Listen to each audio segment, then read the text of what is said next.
자, 골로새서 1장을 마무리하고 2장으로 넘어가고 있는데 1장을 잠깐 정리를 좀 해볼게요.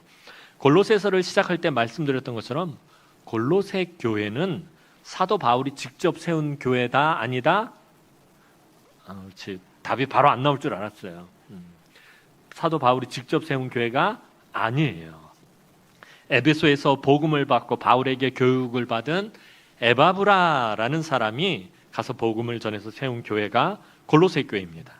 그런데 이 골로새 교회는 이 골로새에만 있는 그 교회를 의미하는 것이 아니라 사실은 인접한 지역에 라오디게아하고 히에라폴리스라는 지역이 골로새와 이 세 곳이 거의 하나 묶여 있는 그런 교회예요. 그래서 예전에 제가 비유하기를 대구와 칠곡과 경산 뭐 이런 그 분위기가 있는 곳이 이 골로새, 라오디게아, 히에라폴리스입니다. 그러니까 골로새 교회에다 편지했다 그러면은 라오디게아와 히에라폴리스까지 같이 포함되는 것입니다. 근데 히에라폴리스는 둘째치고 라오디게아는 어디서 많이 들어봤죠? 어디서 들어봤을까요? 아이고 신통방통이라.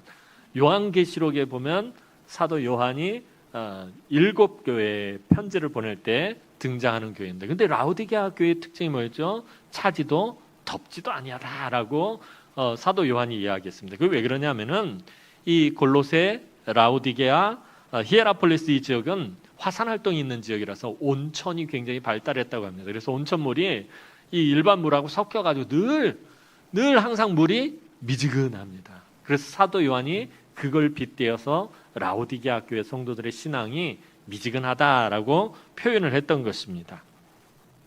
자, 그래서 골로새 교회를 지칭할 때는 이곳에 가까이 인접한 이 지역의 교회들까지 포함해서 이해를 해야 합니다. 사실 바울은 복음 사역으로 인해서 눈꽃을 새 없이 바쁘게 사역했던 사람입니다. 사도행전을 보면 사도 바울처럼 진짜 그렇게 바쁘게 사역한 사람이 없는 것 같을 정도예요. 골로새 교회는 바울이 직접 세운 교회가 아니기 때문에 사실 사도 바울이 그렇게 큰 관심을 갖지 않아도 누가 뭐라고 할 사람이 없어요. 바울이 직접 세운 교회가 아니니까. 그런데도 바울은 자신이 직접 복음을 전하여 세운 교회가 아니었음에도 불구하고 오히려 더 큰 애정과 더 큰 관심을 보이고 있어요.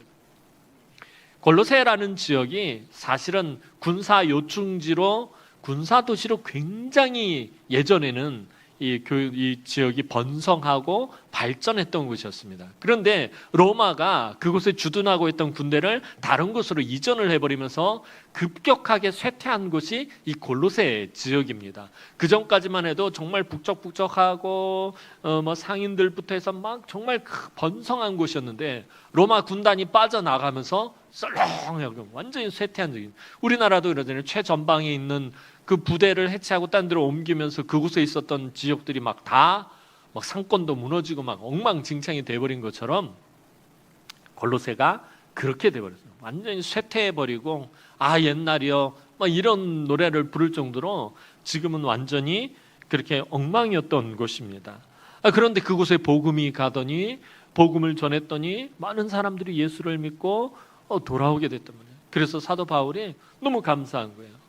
정말 쇠퇴해서 분위기 자체도 그렇게 좋지 않은 곳에 복음이 가서 사람들이 예수를 믿고 또 이렇게 돌아오는 그 모습들을 보면서 큰 애정과 관심을 보였고요. 우리 처음에 얘기했던 것처럼 그래서 그 사람들을 칭찬해주고 골로새 교회 성도들을 너희들 정말 잘했다. 사도 바울이 칭찬해주고 그리고 그들을 축복하고 하나님의 은혜와 평강이 너희에게 있을지어다라고 축복을 해줬던 곳이 이 골로새입니다.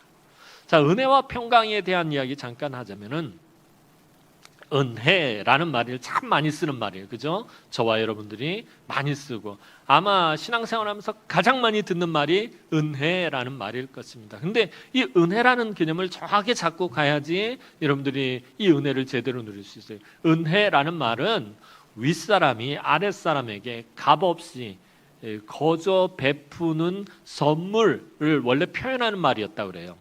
이 시대의 헬라어로 이 은혜라는 말은 위에 상전이 아랫사람이 사실은 이 선물을 받을 자격이 없는데 값없이 자격이 없음에도 불구하고 그냥 베풀어주는, 일방적으로 베풀어주는 선물, 이걸 갖다 이 당시 헬라어로 은혜라고 불렀다고 합니다. 근데 은혜라는 말과 또 비슷하게 쓰이는 말이 있는데 긍휼이란 말이 있어요. 은혜와 긍휼은 거의 같은 말이에요. 그런데 약간 의미가 달라요. 은혜는 윗사람이 아랫사람에게 거저, 이 사람 받을 수 없는데, 받을 자격이 없음에도 불구하고 베푸는 것을 갖다 은혜라고 그러는데, 긍휼이란 말은 뭐냐면 이 사람이 받아야 할 것들을 받지 못하게 막아주는 게 긍휼입니다. 예를 들면은 상전이 자기 밑에 있는 종이 뭔가를 잘못해서 다른 사람한테 매를 맞고 있는 거예요. 그래서 너 왜 내 종을 건드려? 그러면서 그것을 막아주는 게 이게 긍휼이라는 거예요.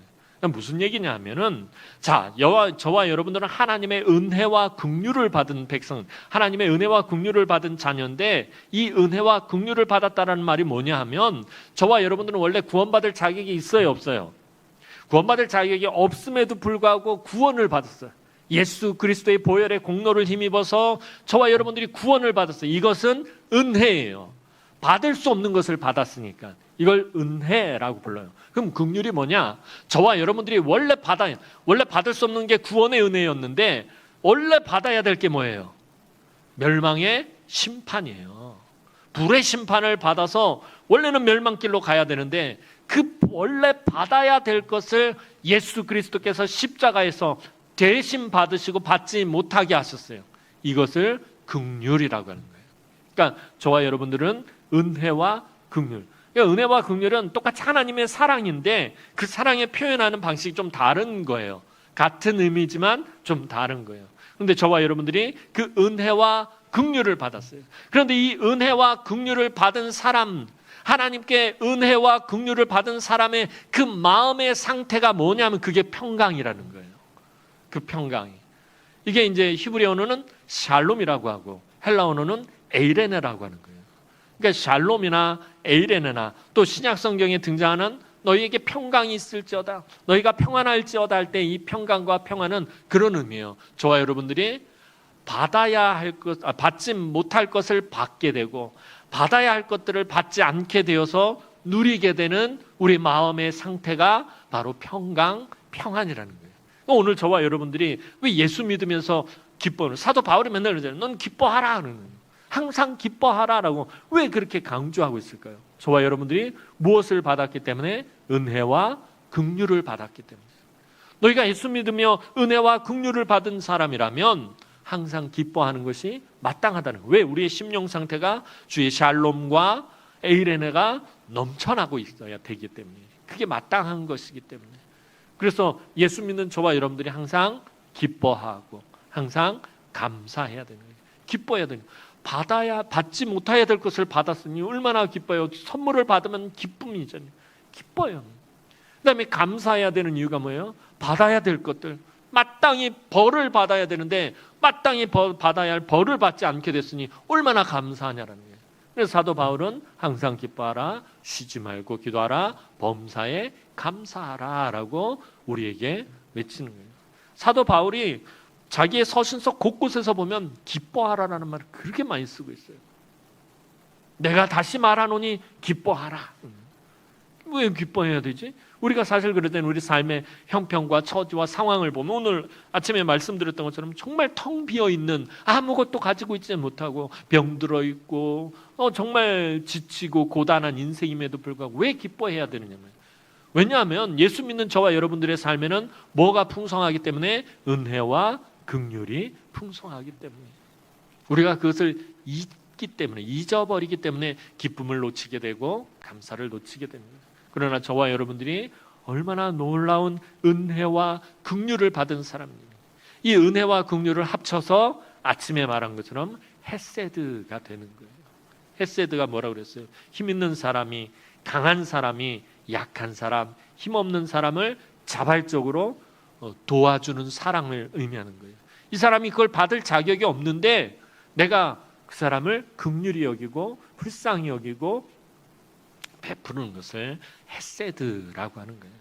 오늘 그러한 은혜를 늘 누리는 우리 남흥의 성도들이 되기를 소망합니다. 자, 오늘 본문 1절 말씀 보도록 하겠습니다. 자, 오늘 본문 1절 말씀입니다. 시작.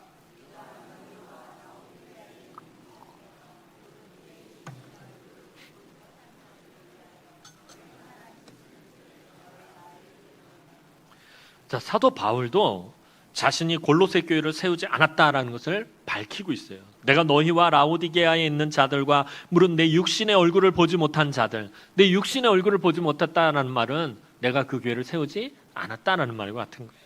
이 일을 위하여 얼마나 힘쓰는지를 너희가 알기를 원하노라.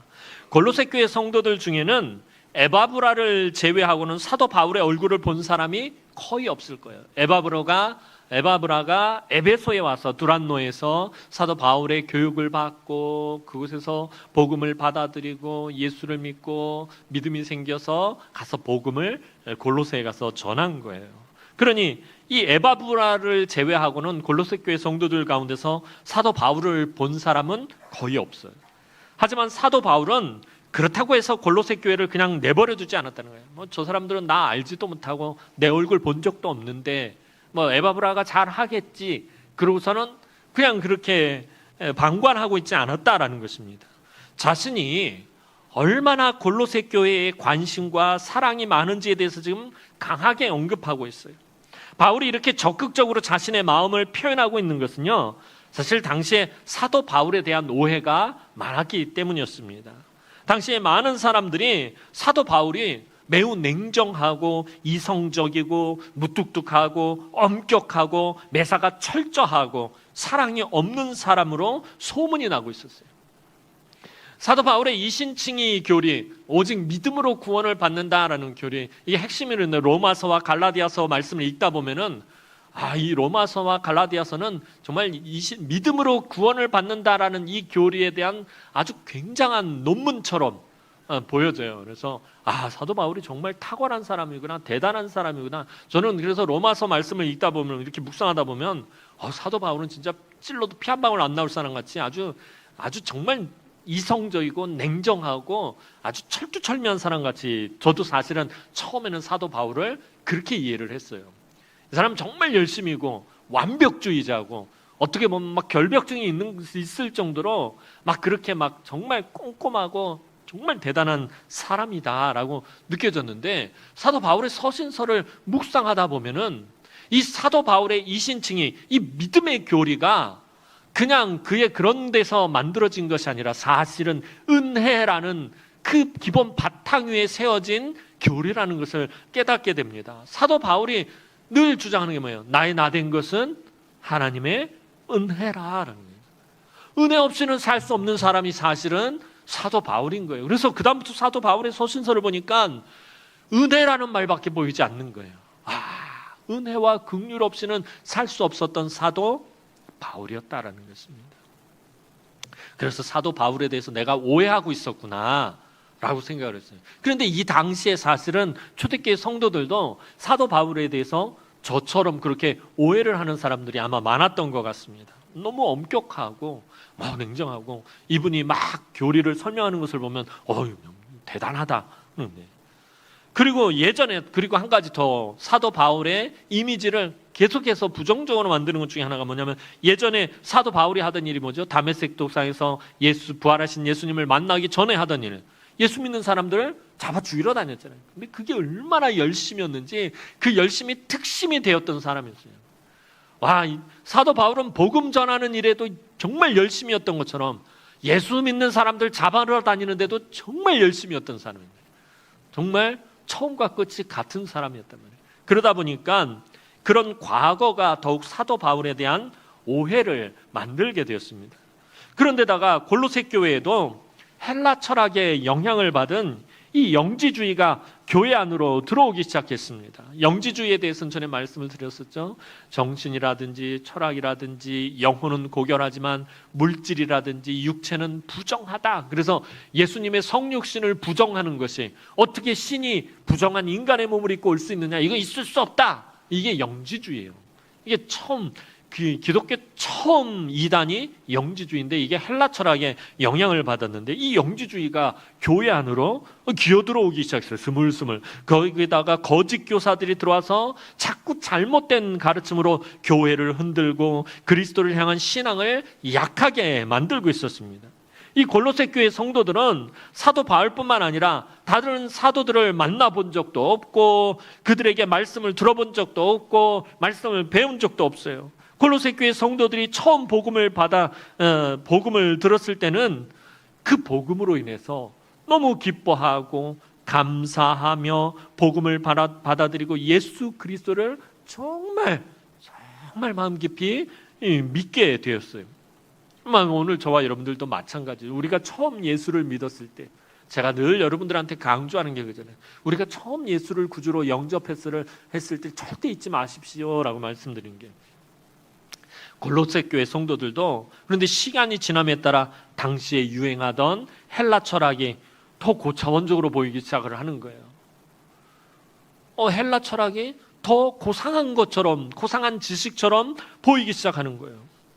게다가 이 유대인들 중에 율법주의자들이 들어왔는데, 교회 안으로 이 유대인들의 율법이 어떻게 보니까 더 확실한 신앙의 체계처럼 보이는 거예요. 어려서부터 헬라 철학을 배워왔던 사람들은 어떤 틀이라든가 체계 같은 거를 갖추는 걸 좋아해요. 그런데 율법주의자들이 들어와서 보니까, 율법을 보니까 굉장히 신앙의 체계가 갖춰져 있는 것 같고 어떤 튼튼한 틀이 잘 만들어져 있는 것 같이 보이더라는 거예요. 율법은 이거 아니면 저거거든요. 이거다 저거다가 명확하니까 이 헬라 철학에 익숙한 사람들은 뭔가 명쾌해 보였단 말이에요. 율법이 이건 죄다, 이건 잘못된 거다, 이건 먹어라, 이건 먹지 마라, 이건 해라, 이건 하지 마라, 이게 명확하니까. 그러니까 사람들이 이 율법이 더 확실한 신앙 체계처럼 보이기 시작했다는 거예요. 그래서 이 잘못된 가르침에 그만 미혹되고 만 거예요. 또 거짓 교사들이 와서 얼마나 이걸 잘했겠어요. 그러면서 사람들 마음을 막 훔쳐가고 그들 마음속에 있었던 믿음들을 다 변질시키고 막 그렇게 이 잘못된 가르침에 골로새 교회 성도들이 하나 둘 막 넘어지기 시작한 거예요. 그래서 사도 바울이 이렇게 급하게 골로새 교회에 편지를 쓰게 된 거예요. 사실은 이 에베소서, 빌립보서, 골로새서, 빌레몬서 이 네 가지는 옥중서신서라고 그래요. 사도 바울이 감옥에 갇혔을 때 쓴 거예요. 감옥에 갇혀서 골로새 교회 소식을 들으니까 너무 막 마음이 급한 거예요. 그래서 막 급하게 부랴부랴 써서 보낸 편지가 이 골로새서입니다. 사도 바울은 골로새 교회에 그만큼 큰 관심을 가지고 있었고요.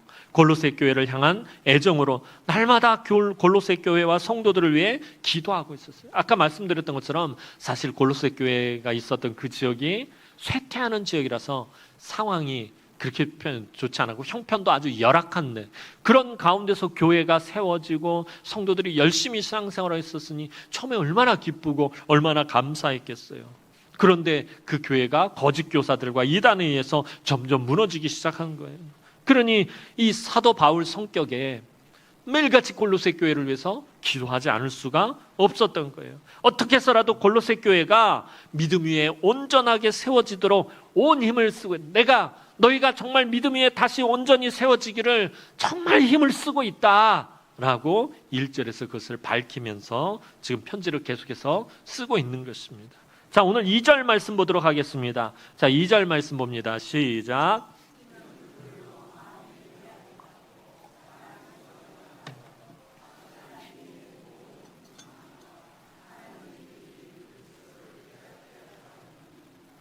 자, 골로새 교회뿐만이 아니라 사도 바울은 이 초대교회를 바라보며 기도하는 이 사도 바울의 가장 중요한 기도 제목 중에 하나가 뭐냐면 바로 성도들의 믿음이 강건해지는 거예요. 믿음이 잘 자라는 거예요.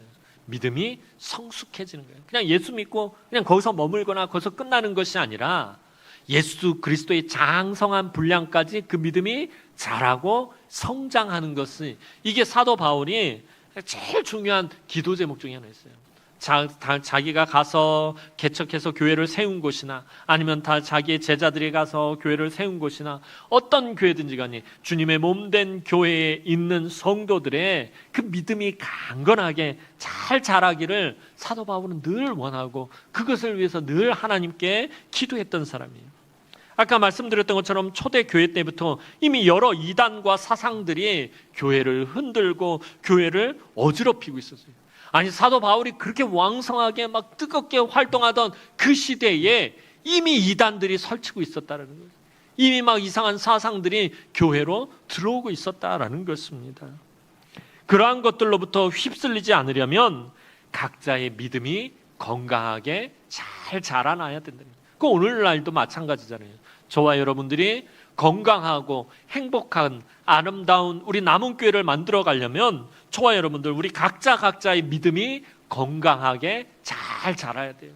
우리의 믿음이 하나님의 말씀을 양분 삼아서 잘 먹고 잘 자라야 된다는 것입니다. 그래서 사도 바울은 초대교회 성도들의 예수 그리스도를 향한 믿음이 온전히 잘 자라고 강해지기를 위해서 날마다 기도했던 사도였습니다.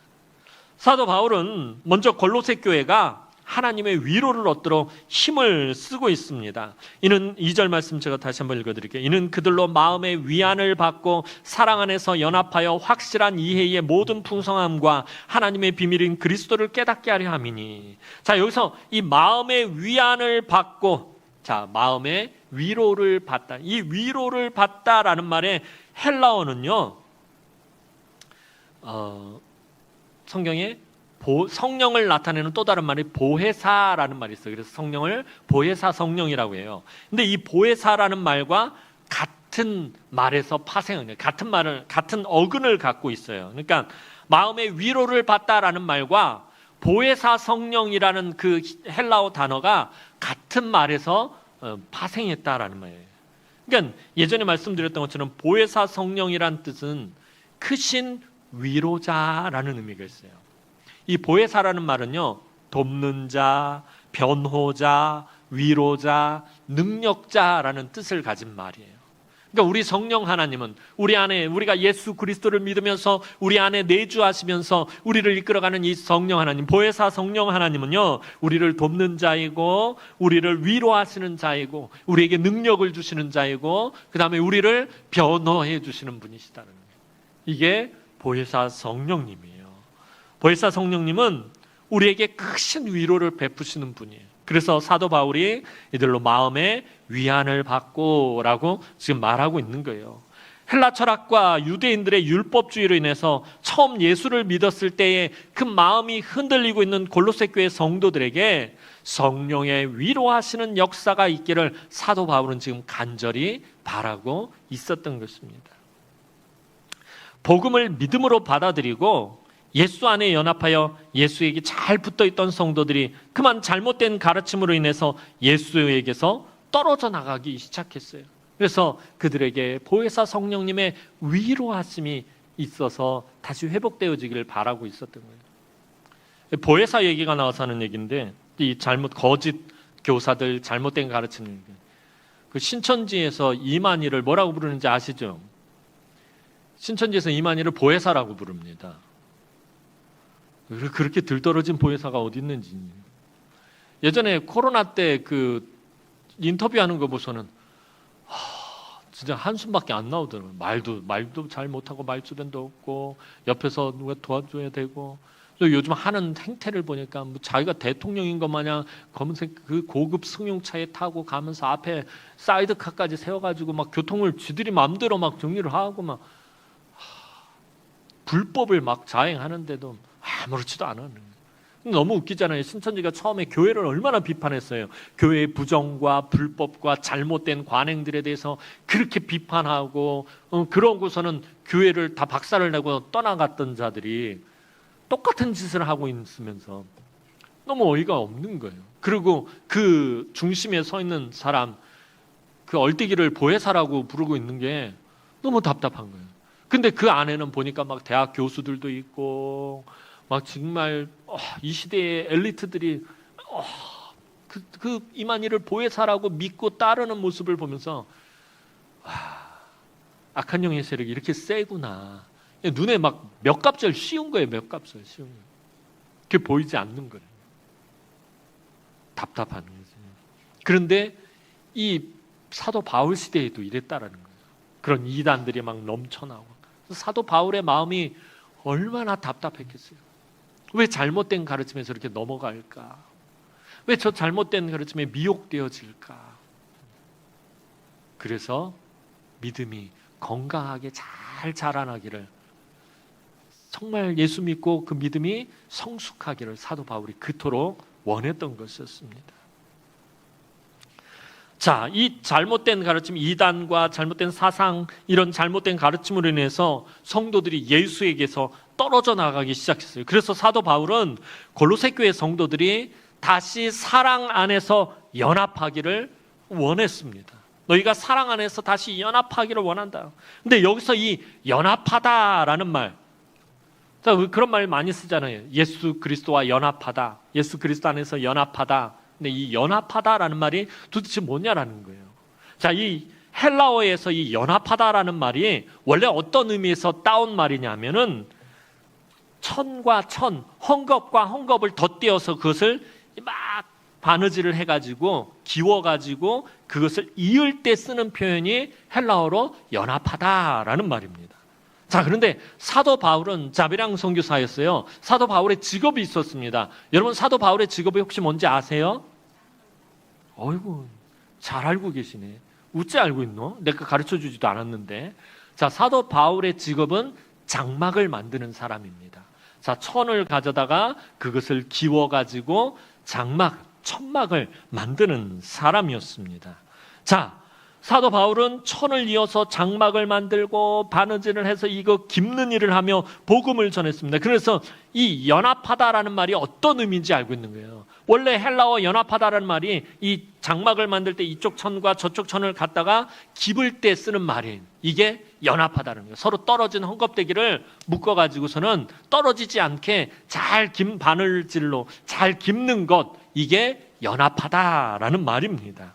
그래서 사도 바울은 늘 하는 일이 그거거든요. 복음 전하는 일 빼고는 늘 천막을 깁고 있었거든요. 근데 이게 연합하다라는 것을 사도 바울은 자기 손으로 알고 있었던 거예요. 그런데 골로새 교회 성도들이 마치 옷이, 헝겊이, 천막이 찢어져 나가는 것처럼 그릇된 가르침으로 그리스도에게서 떨어져 나가버렸다라는 것입니다. 그래서 사도 바울은 그 찢어진 곳을 그리스도의 사랑으로 다시 튼튼하게 이어붙이려고, 그리스도의 사랑으로 기불려고, 그리스도의 사랑으로 바느질해서 이어붙이려고 이렇게 골로새 교회 성도들에게 편지를 쓰고 있는 거예요. 그 사랑이 아침에 말씀드렸던 헤세드예요.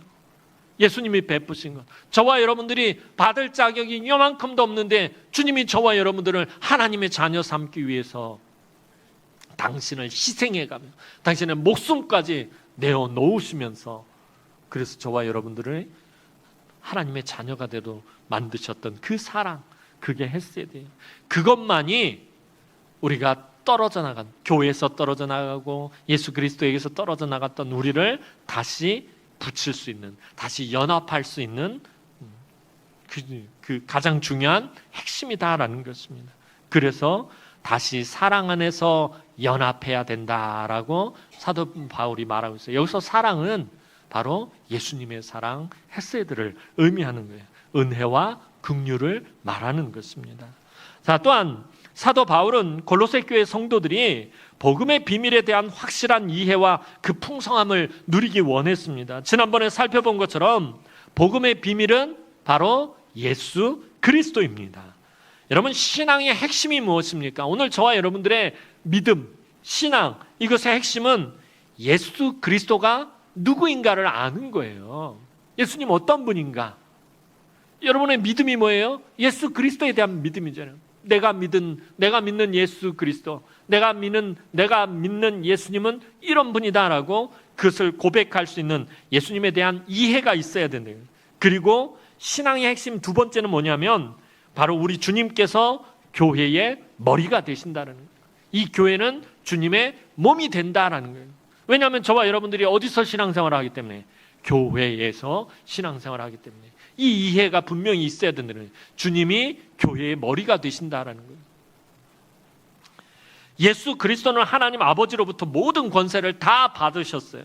따라서 우리가 예수 그리스도와 연합하면 하나님 나라의 모든 것을, 모든 은혜와 모든 복을 누릴 수 있게 된다라는 것입니다. 예수님과 연합하면, 자, 예수님과 연합한다는 말을 아까 말씀드렸죠. 저와 여러분들은 원래 예수님과 같이 있을 수 없었어요. 찢어진 마치 그런 헝겊대기 조각 마냥 떨어져 있었는데 그 사랑으로 예수 그리스도에게 우리가 연합했습니다. 기워져 있단 말이에요. 박음질 되어 있다라는 거예요. 절대 떨어지지 않도록 예수 그리스도와 연합하면, 예수 그리스도에게 붙어 있으면, 예수 그리스도에게 철저하게 바느질 되어 있으면 하나님 나라의 모든 것을 누릴 수 있다는 거예요. 그것이 오늘 사도 바울이 말하는 복음의 풍성함이에요.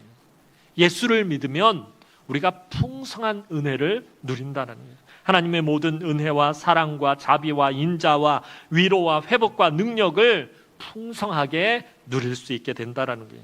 이 모든 것이 예수 그리스도 안에 있다라는 것입니다. 예수 그리스도 밖에 있지 않고 예수 그리스도 안에 있다는, 그래서 사도 바울은 예수 그리스도가 바로 하나님의 비밀이라는 거예요. 하나님 나라의 모든 것이고 하나님의 비밀이라는 겁니다.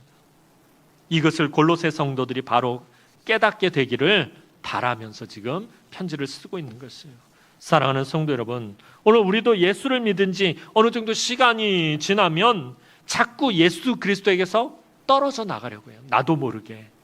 물론 우리가 주일날 교회 나와서 예배하고 또 각기 부서에서 봉사도 하고 또 교제도 나누고 또 변한 것 같지 않아요. 늘 교회 나와서 신앙생활 해요. 그런데 우리도 모르게 우리 마음 한켠에서는 예수님에게서 떨어져 나가려고 한다는 거예요. 우리 안에 있는 죄의 본성들이. 그래서 예수와 연합하는 기쁨이 변질이 되기 때문에 그 사랑 안에서 떠나려고 해요. 왜냐하면 예수 그리스도 안에 있으면 내 마음대로, 내 욕심대로, 내 성격대로 내가 하고 싶은 대로 하지 못하기 때문에. 우리 안에 있는 죄의 본성이 우리를 자꾸 어떻게 미혹하냐면은 내 마음대로 살게 하려는 거예요. 너 예수 믿기 전에 네 마음대로 살았잖아. 네 하고 싶은 대로 살았잖아. 네 편한 대로 살았잖아. 네 성격대로 살았잖아. 그런데 예수 믿고 나니까 그렇게 살기가 어려운 거예요. 내가 은혜와 긍휼을 받은 사람이라는 것을 알게 되게 돼요. 근데 시간이 지나면서 자꾸 변질되어 버린다는 거예요. 예수를 믿으며 받는 은혜와 축복보다는 세상이 주는 것이 더 좋아 보이기 시작할 때가 있어요. 신앙생활 하다 보면 어느 날 문득 내가 받은 은혜와 축복이 별것 아닌 것처럼 느껴질 때가 있어요. 세상의 것이 더 좋아 보일 때가 있어요. 왜냐하면 여러분 예수를 믿었다고 해서 여러분들이 갑자기 부자가 되거나 여러분들이 갑자기 유식해지거나 여러분들의 신분이 바뀌는 것이 아니기 때문이에요. 내가 예수 믿었다고 해서 갑자기 대구 랜드마크에 있는 아파트로 이사를 가는 게 아니기 때문에 여전히 나의 삶의 형편과 처지와 상황은 그냥 그대로예요. 예수를 믿었다라는 것 말고는 변한 게 하나도 없어요. 근데 처음에는 너무 기쁨과 감사와 감격이 충만하지만 점점 시간이 지나면서 이게 약해지기 시작하면은 내가 받은 은혜, 내가 받은 축복, 내가 받은 긍휼이 사실 별거 같이 느껴지지 않기 시작을 한다라는 것입니다. 그런데 이때 우리가 가장 미혹되기 쉬운 때, 이때 그래서 많이 넘어져요. 우리가 신앙적으로 신앙이 잘 자라다가 한번 턱 하고 무너질 때가 있어요. 한번 턱 쓰러질 때가 있어요. 바로 그때가 이런 때라는 거예요. 그래서 우리가 하나님의 비밀인 예수와 연합해야 한다는 거예요. 사도 바울이 얘기합니다. 여러분 예수와 연합한다라는 게 늘 말씀드리지만 예수를 믿는다는 게 쉬운 게 아닌 거예요. 사도 바울이 장막을 만들면서 이 천을 기울 때, 바느질할 때 한 땀 한 땀 얼마나 힘을 들이고 공을 들였겠느냐 말이에요. 그냥 재봉틀로 도로록 하고 박은 게 아니란 말이에요. 때로는 자기 손도 찔려가면서 그 한 땀 한 땀 바느질을 하면서 이것을 이어붙이고 있었단 말이에요. 그러니까 우리가 예수와 연합한다는 게 그런 거예요. 매일매일의 삶이 마치 한 땀 한 땀 바느질하는 것처럼 예수님과 우리를 자꾸 그러려고 애쓰고 노력해야 된다는 거예요. 그래서 늘 말씀을 묵상하고 우리가 기도하면서, 그러니까 말씀과 기도 외에는 다른 방법이 없는 거예요. 이 말씀과 기도가 예수 그리스도와 나를 연합하게 하는 가장 중요한 도구라는 거예요. 쉬운 일이 아니다라는 거예요. 예수 그리스도의 장성한 분량까지 우리 믿음이 자라고 성장하는 건 쉬운 일이 아닌 거예요, 사실은. 여러분, 성숙한 그리스도인이 되는 거 쉬운 일이 아니다라는 거예요. 한 땀 한 땀 바느질을 하듯이 하루하루의 여러분들의 수고와 하루하루의 여러분들의 애씀이 모여서 비로소 예수 그리스도와의 연합이 이루어지게 되는 것입니다. 신앙생활이 그런 거예요. 하루아침에 변하는 것 아니고 하루아침에 누리게 되는 것이 아니다라는 것입니다. 그래서 늘 말씀드리는 것처럼 우리가 믿음의 주요 온전하게 하시는 이인 예수만 바라보면서 신앙생활을 해야 합니다. 오늘도 이 시간에 나와서 예배하는 거 사실 쉽지 않잖아요. 주일 오후 예배. 여러분들 오전에 예배 드렸으면 됐지 뭘 또 오후에 드리구나. 밥 먹고 피곤하고 노곤하고 오늘도 교사로 성가대로 또 이 모양 저 모양으로 또 봉사하고 헌신하고 섬기고 이 시간에 여기 모여서 예배하는 거 쉽지 않아요. 그런데 여러분, 이것이 바로 예수 그리스도와 우리를 연합하기 위해서 한 땀 한 땀 바느질하는 거, 그거인 거예요. 그래서 이 시간들을 통해서 여러분들이 예수 그리스도와 연합하게 되는 거예요. 이 시간들을 통해서 여러분들 세상의 잘못된 가르침과 미혹을 이겨낼 수 있는 힘을 얻게 되는 거예요. 오늘도 예배하며 오직 예수를 바라고 기대하는 우리 남흥의 성도들을 하나님께서 지키시고 보호하시고 위로하시고 온전케 하시기를 주님의 이름으로 축원합니다. 기도드리겠습니다. 사랑과 은혜가 많으신 아버지 하나님, 은혜와 사랑을 진심으로 감사를 드립니다. 오늘도 하나님 사랑하는 주의 귀한 우리 남흥의 모든 권속들이 그리스도의 사랑 안에서 예수 그리스도와 연합할 수 있도록 은혜를 베풀어 주옵소서.